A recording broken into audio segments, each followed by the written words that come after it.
Hello जी, मैं संगीता सरगम और आप सबके बीच एक गाना गाती हूँ। सुनिए। हाँ, बोलिया बोले ले, बोलिया बोले ले, इंग्लिश में राजा के सोझा लगे सब फीका, राजा के सोझा लगे सब फीका, रोजो सिखावे ले नया तरीका, गजबे सवाद मिल के इसमें हावे कॉलेजिया बलमुआ, बोलिया बोले ले इंग्लिश में हावे कॉलेजिया बलमुआ, बोलिया बोले ले इंग्लिश में। भोरे भोरे चाय लेके उत हमरा किया के जगावे, कहे डार्लिंग गुड मॉर्निंग, हंसी हंसी उत हमके जगावे।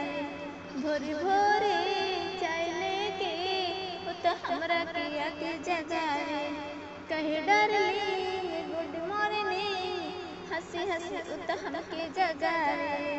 चूमेली गाल रोज खीस में हावे कॉलेजिया बलमुआ, बोलिया बोले ले इंग्लिश में हावे कॉलेजिया बलमुआ, बोलिया बोले ले इंग्लिश में। जाय मंदिर हम हर दिन उतबरी में चप्पल गोरे, जाय मंदिर हम हर दिन उतबरी में चप्पल अगोरे, कहे सूरत तोहर मोरत संगीता के हथवा जोड़े, छोटे मनीष चल खीस में हावे कॉलेजिया बलमुआ, बोलिया बोले ले इंग्लिश